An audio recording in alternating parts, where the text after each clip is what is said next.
जर एखादं couple baby planning करत असेल तर त्यांनी बीज संस्कार आधी करून घ्यायला हवे. ज्यांना बाळ हवंय, जे इच्छा व्यक्त करत आहेत, त्यांच्या ऑलरेडी मनामध्ये बाळाचा जन्म झालेला असतो, म्हणजे ते ऑलरेडी पेरेंट्स असतात. आत्ताची लाईफस्टाईल एवढी बिझी झाली आहे की आपण आपल्या पार्टनरलाच तितका वेळ नाही देऊ शकत.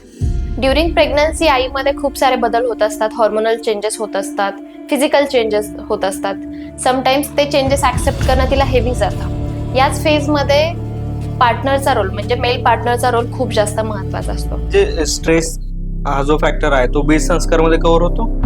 जेवढे आई आणि होणारा बाबा रिलॅक्स असेल तेवढीच त्यांची बीज क्वालिटी खूप चांगल्या पद्धतीची प्रिपेअर होणार आहे. प्रेग्नेन्सीचं योग्य वय कुठलं? 35च्या जे आत लोक आहेत त्यांना सांगतो की तुम्ही जर विचार करत असाल कन्सेप्शनचा तर बीज संस्कार नक्की करा. इन केस एखाद्याला 35 नंतरच कन्सेव्ह करायचं असेल तर, कारण आता आजकाल लग्न खूप लेट होत आहेत, तर मग त्यांनी काय केलं पाहिजे? स्वतःला एज्युकेट करणंही तितकंच महत्वाचं आहे, रिलेटेड टू प्रेग्नन्सी असेल किंवा कन्सेप्शन असेल. बऱ्याच वेळेस मंत्र चॅन्टिंग करणं, श्लोक म्हणणं हेच गर्भसंस्कार असे बऱ्याच लोकांची समजूत असते. आपण तेच बघत आलोय, पण हे मिथ आहे. मग आईनं काय काय केलं पाहिजे?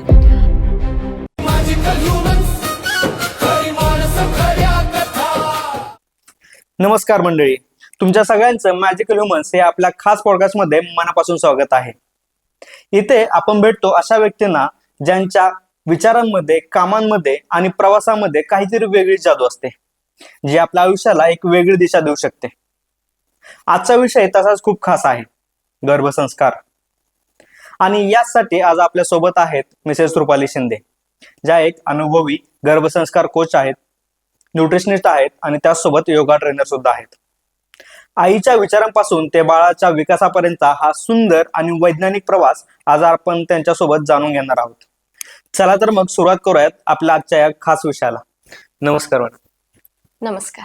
गर्भसंस्कार हा सध्या खूप ट्रेंडिंग विषय आहे आणि गर्भसंस्कार म्हणजे काय याची पुस्तकी व्याख्या तर सगळ्यांनाच माहित आहे. सर्वांनी, बऱ्याच जणांनी, मोस्टली प्रेग्नेंट वुमन्सनी त्याच्या पुस्तक वाचलेले, त्यामधली ती व्याख्या त्यांना माहितीच आहे. पण आम्हाला ती व्याख्या नको आहे. आम्हाला इझी टू अंडरस्टँड, साध्या माणसालाही कळेल, पुरुषांना कळेल अशी एक व्याख्या सांगा, किंवा गर्भसंस्कार म्हणजे हे थोडक्यात सांगा प्लीज. अगदी खूप सारी पुस्तकं मार्केटमध्ये अवेलेबल आहेत, आपण रील्सही बघतो यावरती. गर्भसंस्कारची सिंपल व्याख्या सांगायची झाली तर कॉन्शियस प्रेग्नन्सी म्हणजेच गर्भसंस्कार. आपण साध्या शब्दांमध्ये सांगू शकतो. यामध्ये काय येतं तर जसं आपण म्हणतो आईची आणि बाळाची नाळ जोडलेली असते, तसंच आईचे इमोशन्स, आईची मेंटल स्थिती, आई जे खातीये, आई ज्या एन्व्हायरमेंटमध्ये वाढतीये, वावरतीये, या सगळ्याचा इम्पॅक्ट डायरेक्टली बाळावरती होतो. अच्छा. याचा पूर्ण विचार करून 9 महिने आईनी जे संस्कार केले जातात बाळावरती, बाळ पोटात असताना, याला आपण गर्भसंस्कार असं म्हणू शकतो. ओके. मग 9 महिने म्हणजे प्रेग्नन्सी जिथपासून चालू होते तिथून ते 9 महिन्यामध्ये जे जे संस्कार केले जातात ते सगळं गर्भसंस्कार मध्ये येतं. अर्थात आपण तसं म्हणू शकतो, पण गर्भसंस्कारच्या आधी एक बीज संस्कार नावाचा प्रकार येतो. बीज संस्कार हो, म्हणजे? बीज संस्कारला आपण प्री कन्सेप्शन प्रिपरेशन असं म्हणू शकतो. याचं याबद्दल थोडक्यात सांगायचं झालं तर आधीच्या काळात या फेजमध्ये सिलिबसी पाळली जायची. म्हणजेच या काळात स्त्री आणि पुरुष हे दोघं शरीर शुद्धी तर करायचंच, पण मानसिक शांतता मिळण्यासाठी वेगवेगळ्या ऍक्टिव्हिटीज करायचे. जसं असेल एकत्र येऊन केल्या जाणाऱ्या ऍक्टिव्हिटीज असतील, योगा असेल, मेडिटेशन असेल, पंचकर्म असतील, इंटरनल बॉडी क्लिन्झिंग असेल, मेंटल क्लिन्झिंग असेल, अशा वेगवेगळ्या ऍक्टिव्हिटी केल्या जायच्या. याच काळात स्त्री बीज आणि पुरुष बीज याची शुद्धता हळूहळू वाढायला लागते आणि याचा काळ साधारण 3 महिने असतो. अच्छा. सो या 3 महिन्यानंतर जे स्त्री बीज आणि पुरुष बीज एकत्र येऊन जे बाळ जन्माला येणार आहे, याच्या क्वालिटीज खूप चांगल्या प्रकारे आपण पाहू शकतो. ओके. आता याच्यावरून मला सध्या बघतोय मी की IVF च्या ऍड्स खूप दिसत आहेत, किंवा IVF सगळीकडे बॅनर्स वगैरे सगळीकडे लागलेले आहेत. पण हे IVF ची गरज लागते आता, का लागत असेल साधारण? सायन्स बघता ही एक चांगलीच प्रगती आहे. ज्यांना खरंच जेन्युइन प्रॉब्लेम आहेत त्यांच्यासाठी तर हा एक गोल्डन ऑपॉर्च्युनिटीज आहे. पण पर्सनली माझं असं म्हणणं आहे याच्यावरती की IVF प्रिफर करण्याच्या आधी नॅचरल कन्सेप्शन प्रिफर करावं. अगदी इश्यू काय आहे हे रूट कॉज जाणून घेण्याचा प्रयत्न करावा. पॅनिकमध्ये न जाता व्यवस्थित डॉक्टर कन्सल्टेशन करून आपलं लाईफस्टाईल चेंज करून आणि स्वतःला आणि आपल्या पार्टनरला ऑपॉर्च्युनिटीज द्याव्या. थोडंसं शांतपणे या गोष्टींचा विचार करावा, काउन्सिलिंग घ्यावं. बाकी भरपूर सारे ऑप्शन्स अवेलेबल आहेत. रूट कॉज डायग्नोस झाल्यानंतर मग लास्ट ऑप्शन IVF असू शकतं असं माझं म्हणणं आहे. बीज संस्कारामध्ये काय काय गोष्टी येतात? बीज संस्कारामध्ये आपण जे सेशन्स कंडक्ट करतो यामध्ये प्रथम तर जे कपलला आता कन्सिव्ह करायचंय म्हणजे ज्यांना बाळ हवंय, जे इच्छा व्यक्त करतायत, त्यांच्या ऑलरेडी मनामध्ये बाळाचा जन्म झालेला असतो, म्हणजे ते बरोबर. ऑलरेडी पेरेंट्स असतात. Correct. येस. सो मग त्यांच्यासाठी आपण कपल काउन्सिलिंग सेशन्स अरेंज करतो इनिशियली. देन त्यांचं फिजिकल ऍक्टिव्हिटी सुधारण्यासाठी जे योगा प्रॅक्टिसेस आहेत जे कपल्स सोबत करू शकतात अशा काही ऍक्टिव्हिटी आपण घेतो. तसेच कपलने काही सोबत करणाऱ्या ऍक्टिव्हिटी आपण त्यांना सजेस्ट करतो जेणेकरून त्यांचं बॉन्डिंग वाढेल, अच्छा. ते सोबत टाइम स्पेंड करतील. तेही तितकंच महत्वाचं आहे. त्यांचं जसं बॉन्डिंग वाढेल तशी अंडरस्टँडिंग वाढते, फिजिकल फिटनेस वाढतो. आणि या 3 महिन्यांमध्ये ज्या ऍक्टिव्हिटी आणि बॉडी क्लिन्झिंग प्रोसेसेस केल्या जातात त्यामुळे ते लोक प्रिपेअर होतात आणि मेंटली, फिजिकली, इमोशनली या तिन्ही सेक्टरमध्ये ते प्रिपेअर होतात. तसेच काही स्पिरिच्युअल प्रॅक्टिसेस आहेत त्यामुळे ते स्पिरिच्युअलीही रेडी होतात. अच्छा. म्हणजे जर एखादं कपल बेबी प्लॅनिंग करत असेल तर त्यांनी बीज संस्कार आधी करून घ्यायला हवेत. अर्थात आत्ताची लाईफस्टाईल एवढी बिझी झाली आहे की आपण आपल्या पार्टनरलाच तितका वेळ नाही देऊ शकत. बरोबर. सो आपण त्या गोष्टीसाठी मेंटली प्रिपेअर होण्यासाठी, आपल्या थॉट्समध्येही त्या गोष्टीला स्पेस येण्यासाठी माझं असं म्हणणं आहे की सगळेच बिझी आहेत पण या गोष्टीसाठी आपण बीज संस्कार नक्की करावा. Yes, correct. लाईफ एवढी सध्या बिझी आहे, कामामध्ये आपण एवढे बिझी की तो Yes. विचार पण नाही येत आहे डोक्यामध्ये. घरात स्पेस आहे पण आपल्या थॉट्समध्ये स्पेस नाहीये. राईट. सो तो थॉट्समध्ये आधी स्पेस क्रिएट करायला हवा, आधी पार्टनरसाठी नंतर बाळासाठी. ओके. असं हे बीज संस्कार सगळ्यांसाठीच आहे की काय स्पेसिफिक कोणासाठी? नाही, ज्यांना बाळ हवंय या सगळ्यांनीच करावा. पण काही बायोलॉजिकल बॅरियर्स आहेत किंवा लिमिटेशन्स आहेत आपण म्हणू शकतो. साधारण 35च्या वरती गेल्यानंतर फर्टिलिटी हळूहळू डिक्रीज व्हायला लागते. इनफॅक्ट ती आता थोडीशी पुढे चाललीये. त्यामुळे 30च्या आत ज्यांना बाळ हवंय त्यांनी एक तरी चान्स घ्यावा असं रिकमेंड केलं जातं. बिकॉज ऑफ आपली लाईफस्टाईल तेवढी चांगली राहिली नाही जशी आधी लोकांची होती. अच्छा. फिजिकल ऍक्टिव्हिटी आपल्या फार कमी झाल्या. म्हणून आपण 35च्या बिफोर जे म्हणजे 35च्या जे आत लोक आहेत त्यांना सांगतो की तुम्ही जर कन्सेप्शन विचार करत असाल कन्सेप्शनचा तर बीज संस्कार नक्की करा. ओके. तर आणखीन एक मला प्रश्न आहे की प्रेग्नेन्सीचं योग्य वय कुठलं? साधारण बायोलॉजिकल बघता 20s is the best age to conceive. 20. Okay. 20s, yes. 21 to 30 आपण असं म्हणू शकतो. पण तेव्हा तर आपलं शिक्षणच चालू असते. एक्झॅक्टली. 21 सेंचुरीमध्ये आपण असं नाही म्हणू शकत की तुम्ही 25 मध्ये लग्न करा, 26-27 मध्ये बाळाला जन्माला घाला. कारण this is a 21 century again. Lifestyle change झाली आहे, लोकांची गरजा वाढलेल्या आहेत, त्यामुळे दोघांनी कमावणं ही कॉन्सेप्ट फार प्रचलित झाली आहे. जसं बायोलॉजिकल बॅरियर आहे मी मगाशी म्हणाले, तरीही फक्त बायोलॉजिकल बॅरियर आहे म्हणून बाळाला जन्माला घालणं असं होत नाही. तुम्ही त्यासाठी फिजिकली, मेंटली, इमोशनली अर्थात आणि फायनान्शियली तितकंच रेडी झालं पाहिजे. सो याचं स्पेसिफिक एज असं सांगण्यापेक्षा तुम्ही या सगळ्या सेक्टरमध्ये जेव्हा तुम्ही रेडी असाल तेव्हा तुम्ही कन्सेप्शनसाठी रेडी आहात असं आपण म्हणू शकतो. ओके. आणि तरी पण एक जर आपण डेडलाईन द्यायचं म्हटलं की हा इथपर्यंत याला क्रॉस करू नका, त्याच्या आधीच प्रेग्नन्सी प्लॅन करा, तर काय सांगा? येस, डॉक्टर रेकमेंड करतात की 35च्या आधीच आपण प्रेग्नन्सी प्लॅन करावी. कारण 35 नंतर जसं एज वाढतं तसं तुमची बीज क्वालिटी ही रिड्यूस होत जाते. मग हळूहळू कॉम्प्लिकेशन्स वाढायला लागतात, प्रीमेच्युअर बर्थ किंवा बाकी सारे कॉम्प्लिकेशन्स वाढल्यामुळे ती प्रेग्नन्सी डिफिकल्ट होऊन जाते. ओके.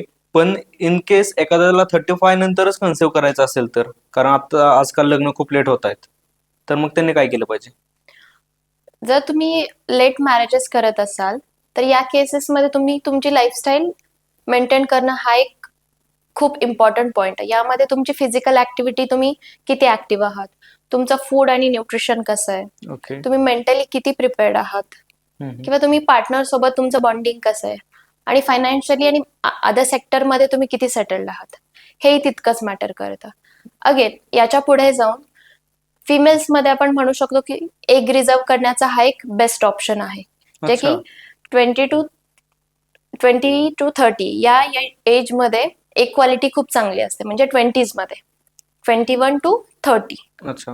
तर या फेजमध्ये जर तुम्ही तुमचे एग रिझर्व करत असाल तर हा एक अगेन बेस्ट ऑप्शन असू शकतो. स्ट्रेस कन्सेप्शन वरती अफेक्ट करतं का? अगदी स्ट्रेसमुळे फुल बॉडीमध्ये खूप वेगवेगळ्या प्रकारे चेंजेस होतात. जसं की कॉर्टिसॉल हा स्ट्रेस रिड्युसिंग हॉर्मोन आहे.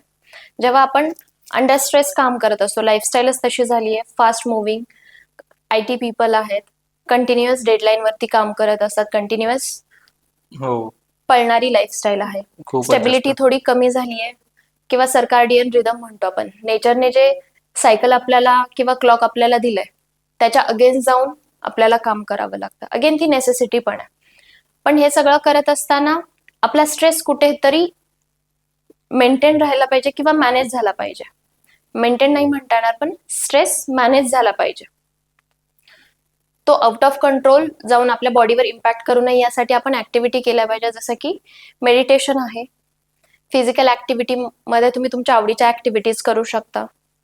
पार्टनर बॉन्डिंग किंवा फॅमिली टाइम वाढवू शकता, जिथे तुम्हाला रिलॅक्स होता येईल, जसं फ्रेंड सर्कल आहे, फॅमिली सर्कल आहे, अशा आउटिंग्स प्लॅन करू शकता. अशा अच्छा. गोष्टी करणं फार महत्वाचं आहे. हे जे स्ट्रेस हा जो फॅक्टर आहे तो बीज संस्कार मध्ये कव्हर होतो? येस, आपण या गोष्टींवरती खूप जास्त स्ट्रेस देतो ड्युरिंग प्री कन्सेप्शन. कारण जेवढे आई आणि होणारा बाबा रिलॅक्स असेल तेवढीच त्यांची बीज क्वालिटी खूप चांगल्या पद्धतीची प्रिपेअर होणार आहे, आणि डायरेक्टली इम्पॅक्ट होणार आहे येणाऱ्या एम्ब्रिओवरती, म्हणजे येणाऱ्या गर्भावरती.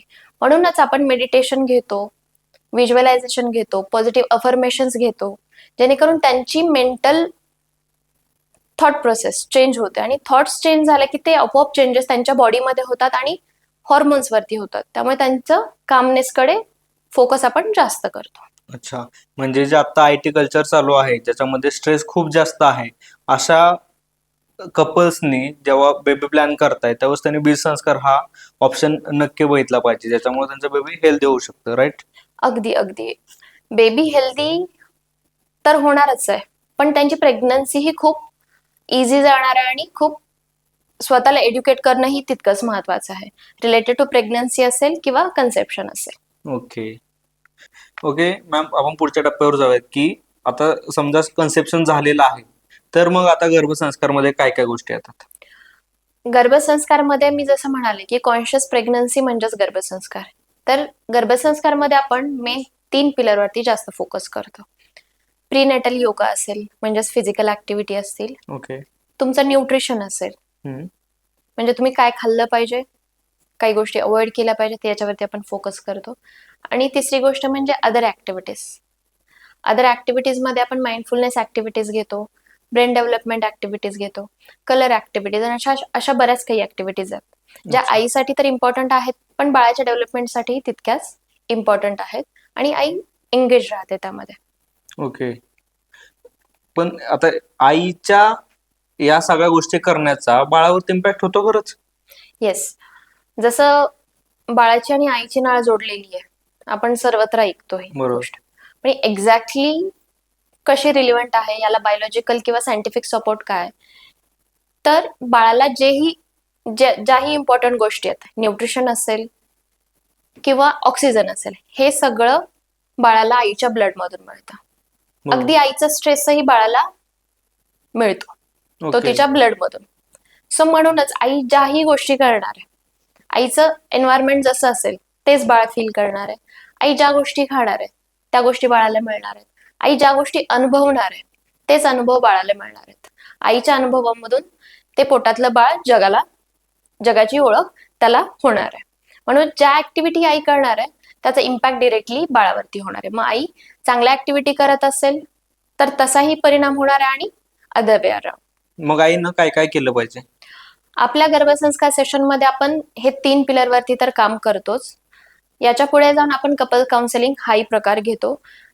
यामुळे आईला मेंटली सपोर्ट तर मिळतोच, पण पार्टनरलाही प्रॉपर अंडरस्टँडिंग होते, फॅमिलीलाही प्रेग्नन्सी आणि त्या रिलेटेड येणारे आपण समस्या म्हणू शकतो किंवा सिम्पटम्स असतील, काही प्रॉब्लेम्स असतील. प्रत्येकाची प्रेग्नन्सी वेगळी असते, त्यामुळे त्या आईची ती प्रेग्नन्सी थोडीशी स्मूथ होऊन जाते. या 3 पिलरमध्ये आपण प्रीनेटल योगा घेतो. प्रीनेटल योगामध्ये प्रेग्नन्सी फ्रेंडली आसनं आहेत. ट्रायमिस्टर वाईज आपण वेगवेगळी आसनं देतो. थर्ड ट्रायमिस्टर मध्ये आपण स्पेसिफिकली लेबर प्रिपरेशन वरती काम करतो. ब्रिदिंग प्रॅक्टिसेस असेल ते आपण फर्स्ट ट्रायमिस्टर पासूनच आपण ब्रिदिंग प्रॅक्टिसेस द्यायला सुरू करतो. आणि ह्या ब्रिदिंग प्रॅक्टिसेसमुळे लेबर पेन तर सोपं होतच, पण त्यानंतरची पोस्टपार्टम रिकव्हरीलाही खूप जास्त मदत होते. सेकंड पार्टमध्ये सांगायचं झालं तर न्यूट्रिशन. आई जे खाणार आहे ते बाळाला मिळणार आहे, म्हणूनच आईचं खाणं, आईचं फूड हेही तितकंच महत्वाचं आहे. ते सात्विक तर असावंच, पण जे मायक्रो आणि मायक्रो न्यूट्रिएंट्स आहेत तेही तितकेच गरजेचे आहेत, पण तेही योग्य प्रमाणात. ओके. थर्ड पार्ट आहे की ऍक्टिव्हिटीज. ब्रेन डेव्हलपमेंट ऍक्टिव्हिटीज असतील, मंत्रा चांटिंग असेल, रीडिंग्स असतील, स्टोरी टेलिंग असेल, याचाही सायंटिफिक या गोष्टींनाही सायंटिफिक बॅकिंग आहे. अच्छा. बऱ्याच वेळेस मंत्र चांटिंग करणं, श्लोक म्हणणं हेच गर्भसंस्कार असे बऱ्याच लोकांची समजूत असते. हो, म्हणजे आपण तेच बघत आलोय, पण हे मिथ आहे. मंत्र चांटिंग किंवा बुक रिडिंग करणं, एखादं स्पिरिच्युअल बुक घेतलं ते वाचलं म्हणजे गर्भसंस्कार, असं नाहीये. ही सगळी होलिस्टिक प्रोसेस आहे. ओके. या सगळ्या पिलरवरती काम करणं म्हणजे गर्भसंस्कार आहे. म्हणजे मंत्र, श्लोक, बुक रिडिंग हे सोडून अजून भरपूर गोष्टी आहेत ज्या आपल्याला गर्भसंस्कारमध्ये करणं गरजेचं आहे. अगदी अगदी. अच्छा. आणखीन एक मला प्रश्न आहे की प्रेग्नेन्सी मध्ये तुम्ही योगा सांगता, आता तुम्ही बोललात, तर प्रेग्नेन्सी मध्ये योगा सेफ आहे का? प्रेग्नन्सीमध्ये योगा सेफ आहे, हो, अगदी सेफ आहे, पण तो तुम्ही प्रॉपर इन्स्ट्रक्टरच्या अंडर परफॉर्म केला पाहिजे. यासाठी तुम्हाला तुमच्या डॉक्टरचं कन्सल्टेशन घेणं तितकंच महत्वाचं आहे. ओके. सो प्रेग्नन्सीमध्ये प्रीनेटल योगा इज सेफ. मग तो throughout the pregnancy same राहतो की व्हॅरी करतो? काही गोष्टी असतात ज्या मायक्रो मुवमेंट्स असतात, ह्या थ्रू आउट प्रेग्नन्सी सेम राहतात, पण अगेन ट्रायमिस्टर वाईज काही गोष्टी अवॉइड करायला लागतात, काही गोष्टी ऍड करायला लागतात. मी ऐकलंय की पहिल्या 3 महिन्यामध्ये जास्त हालचाल करायची नाही असं प्रेग्नेंट लेडीजला सांगितलं जातं. मग आपण म्हणतो की योगा पण केला पाहिजे, मग कसं? या फेजमध्ये ते गर्भ आईच्या पोटामध्ये स्थिरावत असतं, त्याची स्टेबिलिटी त्याला मिळालेली नसते. म्हणून या फेजमध्ये आईने हेवी कोणत्याही गोष्टी करणं आपण निषिद्ध मानलंय, म्हणजे नाही केल्या पाहिजेत. ओके. बाकी normal under instruction, under proper guidance आई करू शकते. जसं की ब्रिदिंग प्रॅक्टिसेस आहे, मेडिटेशन आहे, मंत्रा चांटिंग असेल, बेसिक वॉकिंग असेल, या गोष्टी आई नक्कीच करू शकते. तर गर्भसंस्काराच्या पहिल्या पिलर बद्दल बोलत असताना मला आणखीन विचारायचं आहे की योगा, वॉकिंग किंवा अदर कुठला फिजिकल ऍक्टिव्हिटी ज्या महिला करू शकतात, जिम आहे किंवा एरोबिक्स आहे, तर यापैकी प्रेग्नेन्सी मधलं कुठलं चांगलं आहे? याचं उत्तर देताना मला असं सांगायला आवडेल की आई आधीपासून ज्या ऍक्टिव्हिटी करते त्या फोकस करणं ही तितकंच गरजेचं आहे. ओके. आई आधीपासूनच वॉक करत असेल, योगा प्रॅक्टिसेस मध्ये ती ऍक्टिव्ह असेल, किंवा जिम किंवा जसं तुम्ही म्हणालात एरोबिक्स करत असेल, त्या ऍक्टिव्हिटी आई सुरू ठेवू शकते. पण असेही असतात बऱ्याच फिमेल की नाही कोणती ऍक्टिव्हिटी कंटिन्युअसली केली गेली. यांसाठी prenatal yoga is always safe. Okay. Yes, पण अगेन कोणतीही फिजिकल ऍक्टिव्हिटी ऍड करत असताना तुमच्या डॉक्टरांचा सल्ला तुम्ही नक्की घेतला पाहिजे. ओके, ठीक आहे. आपण गर्भसंस्काराच्या दुसऱ्या पिलर म्हणजे जो न्यूट्रिशन आहे त्याबद्दल बोलताना मला पहिला तर प्रश्न हा विचारायचा आहे की बाई, आता तू 2 जीवाची आहेस, आता तू डबल खाल्लं पाहिजे. हे सर्रास आपल्या आजूबाजूला ऐकण्यात येणारा संवाद असतो. तर हे कितपत खरं आहे की आई ज्यावेळेस लेडी प्रेग्नेंट होते त्यावेळेस तिनं जास्त खाल्लं पाहिजे? क्वांटिटीपेक्षा यामध्ये क्वालिटी खूप जास्त महत्वाची आहे. डबल खाल्लं पाहिजे हे अगदी चुकीचं आहे किंवा मिथ आहे, मी असं म्हणेल. यामध्ये आपण फोकस केला पाहिजे आपण काय खातोय. अगदी 300 कॅलरीज फक्त एक्स्ट्रा लागतात during pregnancy. Okay. Only 300 calories. According to trimester plus minus होऊ शकतं, but 300 calories basic normal intake आपण वाढवू शकतो. अच्छा. यामध्ये आपलं मेन जे मॅक्रो आहे, प्रोटीन, कार्ब्स अँड फॅट्स, हम्म. हे किती इन्क्लुडेड आहे, याच्यासोबत जो मॅक्रोन्यूट्रिएंट आहेत, जसं आयर्न, फॉलिक ऍसिड, DHA देणाऱ्या गोष्टी, या आपल्या आहारामध्ये इन्क्लुडेड असणं खूप जास्त गरजेचं आहे. ओके. तर मॅडम, प्रेग्नेन्सीमध्ये कुठले फूड खाल्लं पाहिजे आणि कुठलं अवॉइड केलं पाहिजे? कुठलं फूड खाल्लं पाहिजे यापेक्षा काय अवॉइड केलं पाहिजे हे जास्त महत्वाचं आहे. ओके. शुगरी फूड, हम्म. मैदा रिलेटेड ज्या गोष्टी आहेत, ज्या डायजेशनला हेवी आहेत, अशा बेकरी गोष्टी, प्रोडक्ट. येस, बेकरी प्रोडक्ट आपण अवॉइड केले पाहिजेत.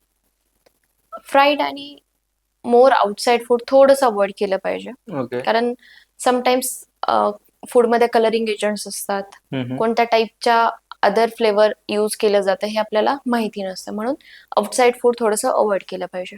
आता ओके. काय खायला हवं, जसं की 3 इम्पॉर्टंट मॅक्रो न्यूट्रिएंट आहेत, फॅट्स, कार्ब्स आणि प्रोटीन.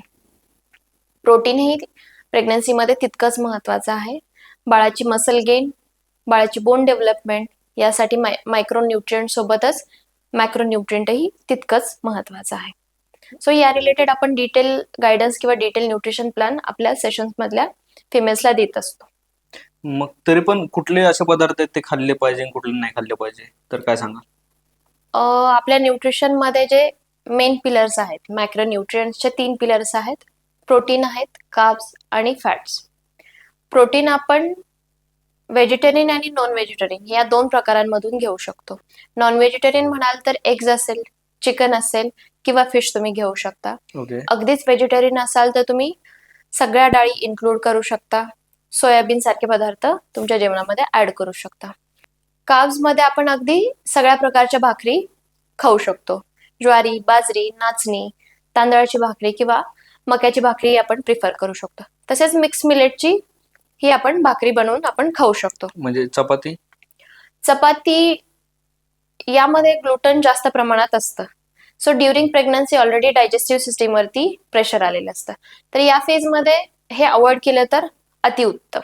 आणि ओके. जर खायची इच्छा असेल तर ग्लुटन फ्री तुम्ही ऑप्शन चूज करू शकता. अच्छा. ओके. आणि बऱ्याच वेळेस असं ऐकलं जातं, पाहिलं जातं की प्रेग्नेंट लेडीला पिझ्झा बर्गरचे डोहाळे लागले, तर त्यांनी काय करायचं? पिझ्झा बर्गरचे डोहाळे म्हणजे अगदीच अवॉइड करा मी असं नाही म्हणणार, कारण मानसिक शांतता किंवा मानसिक स्वास्थ्य ही तितकंच महत्वाचं आहे, आणि समटाइम्स हे आपल्या जेवणामधून पण येतं.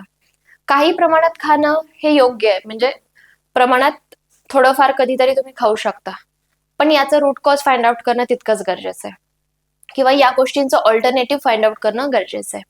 जसं की तुम्हाला ड्युरिंग आफ्टर डिनर समटाइम्स असं होतं की तुम्हाला खूप गोड खाण्याची इच्छा होते, हो. तर ती इच्छा का होते याचं कारण जाणून घेणं तितकंच गरजेचं आहे. जेवण झालंय तरीही गोड खाण्याची इच्छा होते, म्हणजे तुमच्याकडे प्रोटीनची डेफिशियन्सी आहे. अच्छा. तर ती प्रोटीनची डेफिशियन्सी तुम्ही भरून काढली पाहिजे, आणि गरज लागेल तर एक्सपर्टचा सल्लाही घेतला पाहिजे, कारण प्रोटीन हे खूप जास्त महत्वाचं आहे. डे टू डे लाईफमध्ये तर आहेच, पण प्रेग्नेन्सीमध्ये ते खूप जास्त महत्वाचं आहे. ओके. ज्यांना जेवण झाल्यावरही गोड खायची सवय आहे त्यांनी त्यांचं प्रोटीन इंटेक चेक करा. कुठला संदर्भ कुठे लागतोय बघा. ठीक आहे, आपण गर्भसंस्काराच्या तिसऱ्या पिलरकडे येऊयात, त्या म्हणजे ऍक्टिव्हिटी. तर कुठल्या अशा ऍक्टिव्हिटी ज्या प्रेग्नेंट लेडीजने करणं गरजेचं आहे? ब्रेन डेव्हलपमेंट ऍक्टिव्हिटीज आहेत, यामध्ये दोन्ही हातांनी लिहिणं असेल, ओके. दोन्ही हातांनी कलर करणं असेल, दोन्ही हातांनी डॉट्स मॅच करणं असेल, अशा काही ऍक्टिव्हिटी तुम्ही करू शकता. अच्छा. सेकंड थिंग माइंडफुलनेस ऍक्टिव्हिटी आहेत, काही हँड गेस्चर्स तुम्ही करू शकता, जशा की फन ऍक्टिव्हिटी आपण करू शकतो. ओके. थर्ड थिंग आहे की तुम्ही जर्नलिंग करू शकता. जर्नलिंग मध्ये नक्की काय केलं जातं हा बऱ्याच लोकांना प्रश्न आहे.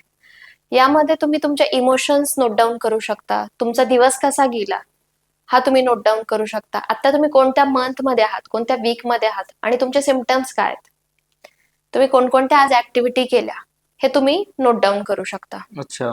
तसेच यामध्ये तुम्ही तुमच्या येणाऱ्या बाळाला एक छान लेटर लिहून ठेवू शकता, जे की तुम्ही ते त्याला समजायला लागल्यानंतर त्याला ते वाचून दाखवू शकता.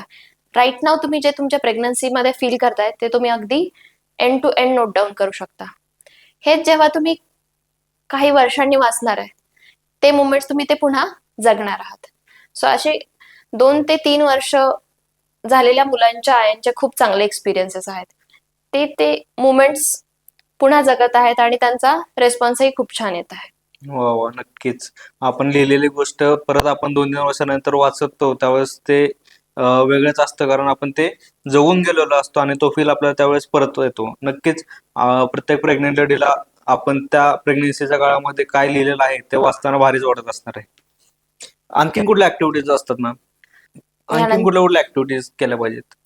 म्युझिक थेरपी आहे. यामध्ये आपण इन्स्ट्रुमेंटल म्युझिक ऐकू शकतो किंवा आपल्याला आवडणाऱ्या गायकांची गाणी ऐकू शकतो. याचंही खूप छान एक्झाम्पल किंवा केस स्टडी आपल्या क्लासेसमध्ये आहे, की त्याच गाण्यांना ते बाळ जन्माला आल्यानंतर खूप छान प्रतिसाद देतं ओके. आणि तेच म्युझिक ते बाळ खूप चांगल्या पद्धतीने ऐकतं आणि त्याच्यावरती ते रिॲक्ट करतं किंवा त्या गाण्यावरती ते एकदम शांतपणे झोपतंही, अरे काम डाऊन होतं. वा, नाईस. त्यानंतर आपण म्हणू शकतो की मंत्रा चॅन्टिंग आहे किंवा काही संस्कृत श्लोक चॅन्टिंग आहे.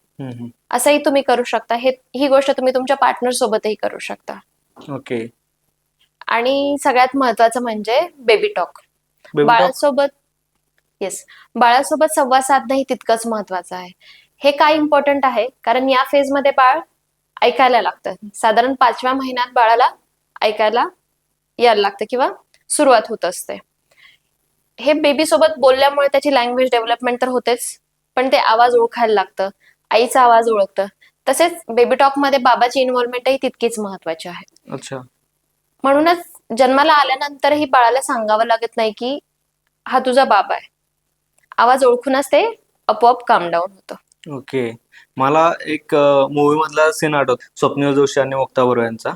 तर त्यामध्ये ते हॉस्पिटलमध्ये गेलेले असतात सोनोग्राफी करण्यासाठी आणि तिथं ती नर्स जी असते ती मुक्ता बर्वेला सांगत असते की तुम्ही असं पळू नका, तुम्ही असं करू नका, हे खाऊ नका, ते खाऊ नका. तर त्यावेळेस साईडला उभा असलेला स्वप्नील जोशी म्हणतो की मी खाल्लं तर चालतं का? तर ती नर्स म्हणते की अरे हो, तुम्हाला सगळं चालतंय, तुमचं काम झालेलं आहे. तर खरंच पुरुषांचं काम होत संपतं का त्यावेळेस? अगदी नाही. जसं बाळ आईच्या पोटामध्ये वाढतं तसंच बाळ हे बाबाच्या डोक्यामध्ये वाढतं. ड्युरिंग प्रेग्नन्सी आईमध्ये खूप सारे बदल होत असतात, हॉर्मोनल चेंजेस होत असतात, फिजिकल चेंजेस होत असतात. समटाइम्स ते चेंजेस ऍक्सेप्ट करणं तिला हेवी जातं. याच फेजमध्ये पार्टनरचा रोल म्हणजे मेल पार्टनरचा रोल खूप जास्त महत्वाचा असतो. अंडरस्टँडिंग वाढवणं, तिला समजून घेणं, वेळच्या वेळी तिला सपोर्ट देणं. सपोर्ट असेल तो फिजिकल असेल, मेंटल असेल किंवा इमोशनल असेल. फिजिकल प्रेझेन्सही तितकाच महत्वाचा आहे. इमोशनल अंडरस्टँडिंग ही तितकंच महत्वाचं आहे. पार्टनरचा सपोर्ट ड्युरिंग प्रेग्नन्सी जर खूप चांगला मिळाला तर प्रेग्नन्सी खूप स्मूथ होते आणि बाळाची डेव्हलपमेंटही खूप छान होते. ओके. म्हणजे बाबांनो, तुमचं काम संपत नाहीये, ऍक्च्युअली तिथून काम जास्त चालू होते. ओके मॅम, तर या पॉडकास्टचा एंड करत असताना तुम्ही आपल्या व्ह्युअर्सना काय सल्ला द्याल? ज्या प्रेग्नंट फिमेलला आहेत त्यांना मला हेच सांगायला आवडेल की फिजिकली ऍक्टिव्ह राहा. कोणतीही ऍक्टिव्हिटी करा, वॉक करा, प्रीनेटल योगा करा किंवा अदर कोणतीही ऍक्टिव्हिटी तुम्ही करत असाल ती कंटिन्यू ठेवा, फिजिकली ऍक्टिव्ह राहा. दुसरी गोष्ट, तुमच्या न्यूट्रिशनवरती व्यवस्थित फोकस करा. लागलंच तर प्रोफेशनल गायडन्स घ्या. तुमचं प्रोटीन, कार्ब्स, फॅट आणि बाकी घटक व्यवस्थित तुम्ही खाणं खूप जास्त महत्वाचं आहे. हे तुमच्यासाठीच महत्वाचं आहे, तितकंच बाळासाठीही महत्वाचं आहे. तसंच कम्युनिकेशन वाढवा. मदत मागायला लाजू नका. कम्युनिकेशन वाढवत असताना तुम्ही काय फील करताय हे तुमच्या पार्टनरला समजू द्या. तुम्ही कोणत्या रोलर कोस्टर मधून जात आहात, राईट नाव तुम्ही काय फील करताय हे व्यवस्थित कन्वे करण्याचा प्रयत्न करा, पार्टनरलाही आणि फॅमिली मेंबर्सलाही. तर ही जर्नी आणखी स्मूथ आणि आणखी आनंदी होईल. नक्कीच, नक्कीच. तर मंडळी, हा पॉडकास्ट तुम्हाला कसा वाटला आम्हाला नक्की सांगा. गर्भसंस्काराबद्दल तुम्हाला कुठलीही हेल्प हवी असेल तर तुम्ही रुपाली मॅडमशी नक्कीच संपर्क करू शकता आणि आपण परत पुन्हा पुढच्या पॉडकास्टमध्ये नक्कीच भेटूयात. तर रुपाली मॅडम, तुम्ही आज आमच्या पॉडकास्टवरती आलात आणि गर्भसंस्काराबद्दल एवढी सुंदर माहिती दिली, त्याबद्दल खूप खूप धन्यवाद. धन्यवाद. Thank you for having me here. Yes. तर मंडळी, पुन्हा भेटूयात पुढच्या भागामध्ये. Magical humans